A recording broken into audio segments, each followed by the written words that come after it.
வணக்கம். வீடு வாஸ்து சாஸ்திரப்படி இருக்கணும். ஒவ்வொரு வீடும் வாஸ்து சாஸ்திரப்படி இருக்கணும். இந்த வாஸ்து சாஸ்திரம் என்னன்னா வஸ்துக்கள் சூழ்ந்துள்ள இடம். அதாவது வீடுகளில் நிறைய பொருள்கள் இருக்கும். இப்போ நம்ம சமைக்கிற பொருள்கள் இருக்குது, அது கிச்சனுக்குள்ளே என்னென்ன இருக்கணுமோ அந்த பொருட்கள். அதுக்கப்புறம் சமைத்த உணவை நாம் பரிமாறி சாப்பிட்றதுக்குன்னு ஒரு இடம். அதனால் அதுக்கு டைனிங் டேபிள் வச்சுருக்கணும். இப்போ டைனிங் டேபிளில் என்ன பொருள் இருக்கணுமோ அதுதான் இருக்கணும். அதில் மெடிசின்ஸ்லாம் இருக்கக்கூடாது. டைனிங் டேபிளில் சமைச்ச பாத்திரங்கள் அதெல்லாம் இருக்கணும். அதே போல் ஒரு ஸ்டாண்ட் இருக்கணும், அதில் அந்த பிளேட்ஸ்லாம் அதில் வச்சுருக்கணும். இப்போ நம்ம ஒரு பொருளுக்கு கொடுக்குற முக்கியத்துவம், ஒரு மதிப்பு, ஒரு மரியாதை நம்மக்கிட்ட குறைஞ்சிக்கிட்டே வருது. அடுப்படியில் எடுத்துக்கிட்டிங்க அப்படின்னா உடைந்த பொருள்கள் இருக்கக்கூடாது. இப்போது ஒரு சம்மணம் இருக்குது, ஒரு பாத்திரம் இருக்குது, வெசல்ஸ், ஏன்னா அது மூடி இருக்குன்னா மூடி இல்லாமல் இருக்கக்கூடாது. ஒரு பாத்திரம், ஒரு பாட்டில் இருக்குது. இப்போ முதல்ல ஆரம்ப காலத்தில் பாட்டில், இந்த ஹார்லிக்ஸ் பாட்டிலில் தான் நிறையா வாங்கி சாப்பிடுவாங்க. அப்புறம் அந்த பாட்டிலில் ஒவ்வொரு பொருளாக போடுவாங்க. இப்போ நாகரிகமாயிட்டாலும் எல்லாத்துக்குமே அஞ்சரை பெட்டியெல்லாம் கூட இப்போ அதை தாண்டி எல்லாமே பொருள்கள். இந்த அடுப்படியில் பொருள்கள் வரிசையாக இருக்கணும், ரொம்ப அழகாக பெர்ஃபெக்ஷனாக இருக்கணும். அது கூடுமான அளவுக்கு அதில் ஒரு எழுத்தை எழுதி ஒட்டி வைக்கிறதும் ரொம்ப நல்லது. அடுப்படியில் பொறுத்தளவில் சமைக்கிற இடத்துல, அடுப்படியில் சமைக்கிற மேலே நெருப்பு வச்சு சமைக்கிறோம், கீழே தண்ணீர் வைக்கக்கூடாது, விளக்கமாறு வைக்கக்கூடாது, தொடப்பங்கள்லாம் வைக்கக்கூடாது. அது மாதிரி அழுக்குகள்லாம் நிறையா போட்டு வச்சுருக்காங்க. வேண்டாத அன்வான்ட் குட்ஸ், அது மாதிரி தேவையில்லை பொருள்லாம் அதில் இருக்கக்கூடாது. அதே போல் அடுப்படிக்கு நீங்கள் முக்கியத்துவம் எவ்வளோ கொடுக்குறீங்களோ அவ்வளோ தூரம் லக்ஷ்மி கடாட்சம் கிடைக்கும். அழுக்கு பிசுக்கள் அதிகமாக இருக்கக்கூடாது. அங்கே இருக்க ஜன்னல்களை திறக்கணும். கூடுமான அளவுக்கு எக்ஸாஸ்ட் ஃபேனு, சிம்னி. இப்போ சிம்னிலாம் இப்போ நிறைய ஃபங்க்ஷன் சரியாக நடக்க மாட்டேங்குது. எத்தனையோ வீடுகளில் சிம்னி வாங்கி அதை ஃபெயிலியர் ஆகி தான் இருக்குது. அதே போல் பாத்திரம் கழுவுற ஷிங்க்கும் இரவு நேரத்தில் பாத்திரங்கள் நிறைய இருக்கக்கூடாது. எல்லாமே சாப்பிட்ட பாத்திரங்களில் கழுவி பெருக்கி சுத்தமாக தொடச்சி தான் நம்ம வச்சுட்டு போகணும். பாத்திரம் கழுவுற சிங்கில் இரவு முழுவதும் சாப்பிட்ட தட்டு, சமைச்ச பாத்திரங்கள், இதெல்லாம் கழுவாத பொருள்கள்லாம் இருக்கக்கூடாது. அதே போல் அடுப்பு பொறுத்தளவில் பால் பொங்கி ஊற்றுறது, சமையல் பண்ண பொருள்கள் சிந்தி இருக்கிறது, இதோட இருக்கக்கூடாது. படுக்கைக்கு போவதற்கு முன் பெண்கள் அவசியம் அடுப்படியை ஒரு பூஜை அறையாட்டம் அவங்க ரொம்ப சுத்தமாக வச்சுக்கணும். ரொம்ப பொருள்கள் நீட்டாக இருக்கணும். பாத்திரத்தெல்லாம் கழுவி பெருக்கி எடுத்துடணும். அடுப்பை சுத்தமாக துடைக்கணும். நல்லா துடைச்சி அந்த பிளாட்பாரத்துக்கு கீழேயும் நல்லா துடைச்சி நீட்டாக வச்சுருக்கணும். இது ரொம்ப முக்கியம். அதே போல் இந்த வடைச்சட்டியில் கைப்பிடி இல்லாமல் இருக்கக்கூடாது. அதுபோல் நான்ஸ்டிக் தவா, இந்த மாதிரி பொருள்கள்லாம் கைப்பிடிகள்லாம் உடைஞ்சிருது, அப்படி இருக்கக்கூடாது. அதே போல் இந்த அடுப்படியை பொறுத்தளவில் இரவு நேரத்தில் நம்ம படுக்கைக்கு போகும்போது ராத்திரியில் கொஞ்சம் சாப்பாடு வச்சுட்டு தான் போகணும். எல்லாமே சுத்தமாக தொடச்சி கழுவி வைக்கக்கூடாது. ஏன் அப்படின்னா இரவு நேரத்தில் அரூபமான முறையில் நம்ம வீட்டிலேருந்து பூஜை அறையிலிருந்து சில தெய்வங்கள், சில தேவதைகள்லாம் இருக்குது. அவைகளாம் நம்ம வீட்டில் இருக்கக்கூடிய உணவை கொஞ்சம் சாப்பிட ஆரம்பிக்கும். சில நேரங்களில் ராத்திரி தேவதைன்னு இருக்கும். அந்த தேவதைகளை நம்ம வீட்டுகளில் பசி எடுத்தா, இப்போ நம்ம வீட்டிலையே நம்ம நிறைய பேர் சாப்பிட்டு தான் படுக்கிறோம், அரைகுறை சரியாக சாப்பிட்றது, ராத்திரியில் அம்மா பசிக்குதுன்னு பிள்ளை அழுவான். அப்போ 2 வாழைப்பழமாவது நம்ம கொடுப்போம், 2 பிஸ்கட் சாப்பிட்டு தண்ணி கொடுறோம்போம். அந்த மாதிரி எல்லாம் வழக்கம் இருக்குது. இப்போ இன்றைக்கி எல்லார் வீடுகளில் ஒரு பிஸ்கட்ஸ் இருந்துக்கிட்டே இருக்குது. அதனால் அந்த உணவை வைத்திருந்தால் அந்த உணவில் இரவு நேரத்தில் நம்மளுடைய தேவதைகள், குலதெய்வத்தினுடைய உபதேவதைகள்லாம் அந்த உணவை எடுத்து சாப்பிட்றாங்க. இது மாதிரி பண்பாடு, நாகரிகம் எல்லாமே இன்றைக்கி மாறிடுச்சு. எல்லாருமே யாரையும் பார்த்து கற்றுக்கிறது இல்லை, யார்ட்டையும் கேட்குறது இல்லை. அதனால் யூடியூப்பினுடைய பயன்பாடுகள் இன்றைக்கி மக்கள்கிட்ட நிறைய உள்ளே போய் சொல்லுது. இப்போ உதாரணத்திற்கு அடுப்படி, ஒரு வீட்டிற்கு கழிவு தண்ணீர் வெளியே போகிற பகுதி பெரும்பாலும் அக்னி மூலையில் போச்சுன்னா பண சுழற்சி என்பது ரொம்ப குறைவாக இருக்குது. தெற்கு, தென்கிழக்கு இந்த மாதிரி திசைகளில் நம்ம பாத்திரம் கழுவுற நீர், கழிவு நீர்கள்லாம் வெளியேறுச்சுன்னா பணத்தை அந்த வீட்டு ஆம்பளை சம்பாதிக்கிறதுக்கு கஷ்டப்படுது. சரி, இப்போ தெற்கு பார்த்த வீடு, தென்கிழக்கு வீடு, தெற்கு திசையில் ஒரு ரோடு இருக்குது, கிழக்கு திசையிலையும் ஒரு ரோடு இருக்குது. இந்த 2 தெரு சந்திக்கக்கூடிய ஒரு கார்னர் ஃப்ளாட் அது ரொம்ப பவராக இருக்கும். எப்போவுமே ஒரு திசைக்கு ஒரு பவர் சக்தி உண்டு. தெற்கு திசையில் தென்றல் காற்று வரும். தெற்கு திசை யமனுடைய திசைன்னு சொல்கிறாங்க. ஏன் சொல்கிறாங்க அப்படின்னு கேட்டால், நீதி, நேர்மை, நியாயம், தர்மம், ஒழுக்கம், சத்தியம் இவைகளோடு வாழ்கிறவர்கள், பெரும்பாலும் நீதிபதியாக இருக்கிறவங்க, நல்ல ஸ்ட்ரெயிட் அண்ட் ஃபார்வேர்டாக இருக்கிறவங்க, இவங்கெல்லாம் பார்த்திங்கன்னா தெற்கு பார்த்த வீட்டில் இருப்பாங்க. அவங்க ஒழுக்கத்துக்கு புறம்பாக செயல்பட மாட்டாங்க. அவங்க ரொம்ப கண்ணியமாக முறையில் அவங்க வாழ்ந்து கொண்டு இருப்பாங்க. இப்போ உதாரணத்திற்கு தெற்கு கிழக்கு சந்திக்கிற ஃப்ளாட்டில் கார்னரில் பெரும்பாலும் வீடுகள் இருந்தால், ஒரு வீட்டினுடைய தென்கிழக்கு மூலையே நெருப்பு மூலைன்னு சொல்கிறோம். அப்போ 2 தெரு சந்திக்கிற கார்னர் எப்படி இருக்கும்? நெருப்பு மையமாக இருக்கும்.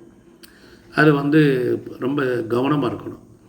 அப்போ அந்த மனைகளில் இப்போ இன்றைக்கி நாம் பண்ணக்கூடிய மிகப்பெரிய தவறு என்னென்னா, வீடுகளுக்குள்ளேயே அந்த டாய்லெட் பாத்ரூம்லாம் வச்சுக்கிறோம். அப்போ அந்த அட்டாச் லெட்டின் பாத்ரூம் வச்சுக்கிறோம். அதே போல் செப்டிக் டேங்கு அப்படின்னு இருக்குது.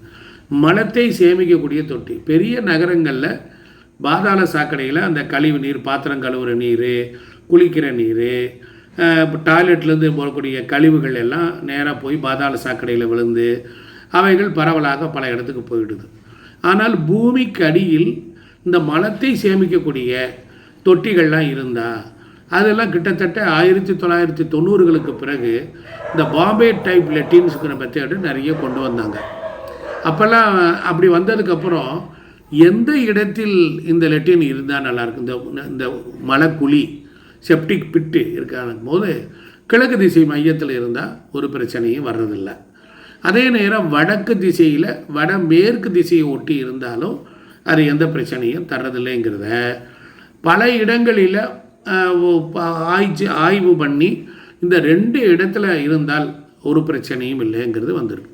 இப்போ இந்த தென்கிழக்கு மனையில் அக்னி மூலையில் செப்டி டேங்க் இருந்தால் அந்த வீட்டில் இருக்கக்கூடிய பெண்களுக்கு ஆரோக்கியம் பாதிக்கப்படும். ஆண்களுக்கு வயிறு சம்மந்தப்பட்ட பிரச்சனை, அதே நேரம் பெண்களுக்கு கர்ப்பப்பை சம்மந்தமான கோளாறுகள், அவங்களுக்கு பெண்களுக்கு உண்டான இந்த பால்வினை நோய்கள் எல்லாம் அவங்களுக்கு காரணமே இல்லாமல் வந்துடுது. ஏன்? அந்த நெருப்பு என்கிற பகுதியில் எதை போட்டாலும் நெருப்பாக மாறும். நெருப்பில் போடப்பட்டுள்ள எந்த ஒரு வஸ்து நெருப்பாக மாறும். அப்போ அந்த நெருப்பாக மாறும் பொழுது அது என்ன செய்யுதுன்னா, அதவே சுவாசிக்கும் பொழுது நம்ம உடம்பில் நெருப்பு இருக்கிற பகுதி எதுனா வயிற்றுப்பகுதி. அதனால் உணவு போட்ட உடனே அது செரிமானமாகி அங்கே இருக்கிற ஒரு நெருப்பு அது செரிமானப்படுத்துது. அப்போ வயிறு, கழிவுகள் வெளியேறக்கூடிய பகுதி, இதையெல்லாம் சேர்ந்து பெண்களுக்கு யூட்ரஸ் ப்ராப்ளங்கள்லாம் நிறைய கொடுத்துருது. இப்போ கர்ப்பப்பை கட்டிகள் வருது, அந்த மாதிரி சினைமுட்டை சரியாக ஆகிறதில்ல, இர்ரெகுலர் பீரியட்ஸு, அதுபோல் உடம்பில் பெண்களுக்கு அந்த பிளட் கண்டென்ட், ஹியூமோக்ளோபின் குறையிறது, இது மாதிரி நிறைய பிரச்சனைகள் எல்லாம் அக்னி மூலையில் வருது. நிறைய பேருக்கு இந்த கட்டிகள்லாம் வந்ததோட கேன்சரும் வந்துடுது. அப்போ கேன்சர் வரக்கூடிய இடமே அக்னி மூலை தான். அப்போ கழிவுகளை அங்கே செப்டிக் டேங்க் அங்கே இருக்கக்கூடாது. அப்போ என்ன பண்ணலாம் அப்படின்னா, கிழக்கு மையத்தில் வைக்கலாம். ஒரு வீட்டினுடைய வாசலில் இடம் ரொம்ப கம்மியாக இருக்குது அப்படின்னா வைக்க முடியாது. அப்போ வீட்டினுடைய நார்த் வெஸ்ட் கார்னர் அப்படி அந்த பகுதியில் வச்சுக்கலாம். பாதாள சாக்கடை வந்துட்டால் பிரச்சனை இல்லை, அந்த தொட்டியெல்லாம் நம்ம ரிமூவ் பண்ணிடுவோம், அதெல்லாம் அங்கே போயிடும். ஸோ இப்போ இந்த செப்டிக் டேங்க் இருக்கிறனால என்னென்ன கடன் தொல்லைகள் அதிகம் வந்துடும். அதே போல் அலக்கழிப்புகள் நிறைய வரும், நிறைய துன்பங்கள் வரும். ஆண்களுக்கு வயிறு சம்மந்தப்பட்ட கோளாறு. அக்னி பகவானுக்கு ஒரு பெயர் உண்டுங்க, குடிலாங்கன் அப்படிங்கிற பெயர் உண்டு. குடிலாங்கன் அப்படின்னா கோணல் மாணலாக நடப்பவர்னு அர்த்தம். சரி, இப்போ கிழக்கு வாசல் வீடு. ஒரு வீட்டில் எல்லா காலங்கள்லேயும் சிறப்பாக இருக்கணும்னா, இப்போ கிழக்கு திசை வாசலுக்கு ஒரு 30 அடி இருக்குன்னு வச்சுக்கோங்க. வடகிழக்குலேருந்து தென்கிழக்கு வரைக்கும் 30 அடி இருக்குன்னா இந்த மிடில் பகுதியில் வாசல் வச்சுக்கலாம். அது அந்த காலத்தில் நவக்கிரகங்களுக்கு வீடை 9 பகுதியாக பிரித்து இந்த பக்கம் வடக்கில் இருந்து ஒரு 3 பகுதி, தெற்கு பக்கம் 3 பகுதி போக 4, 5, 6 என்கிற பகுதிகளில் வச்சாங்க. அதாவது புதன், குரு, சுக்கிரன், இந்த 3 பகுதிகளை வைக்கும்போது அவங்களுக்கு எல்லா காலங்கள்லேயும் சிறப்பாக இருக்குது. சரி, இது இப்போ நவீன வாஸ்துங்கிற முறையில் ஈசான்ய மூலையை ஒட்டிய வாசல் வைக்கிறாங்க. அது சில நேரங்களில் நன்மை தரும், சில நேரத்தில் சிறப்பு இல்லாமல் போயிடுது. நிறைய பேர் வீட்டுக்கு தலைவாசலுக்கு நேராக என்ன ஆகும்னா வாசலை கோணலாக வச்சிடுறாங்க, பில்லர் கிராஸ் ஆகிடுது. அப்படிலாம் இருந்தால் என்ன, வீட்டை விட்டு வெளியே போகிற ஆண்கள் ஒன்றுக்கு போன வேலையை போயிட்டு திருப்பி திருப்பி வருதல், செய்த வேலையை திருப்பி திருப்பி செய்தல், அவர்கள் வேலையில் சரியில்லாமல் போகுதல், சில வம்பு வழக்கு பிரச்சனைகள் வருதல், இப்படிலாம் வரும். சில பேர் வீட்டுக்கு தலைவாசல் காம்பவுண்டு கேட்ட தாண்ட உடனே எதிர்த்த வீட்டில் அங்கேருந்து ஒரு மாடி படிக்கட்டு இருக்குது அப்படின்னா அங்கேருந்து மாடி படிக்கட்டு நெகட்டிவ்னு வச்சுக்கோங்க, எதிர்மறை சக்திகள் தான் வரும்.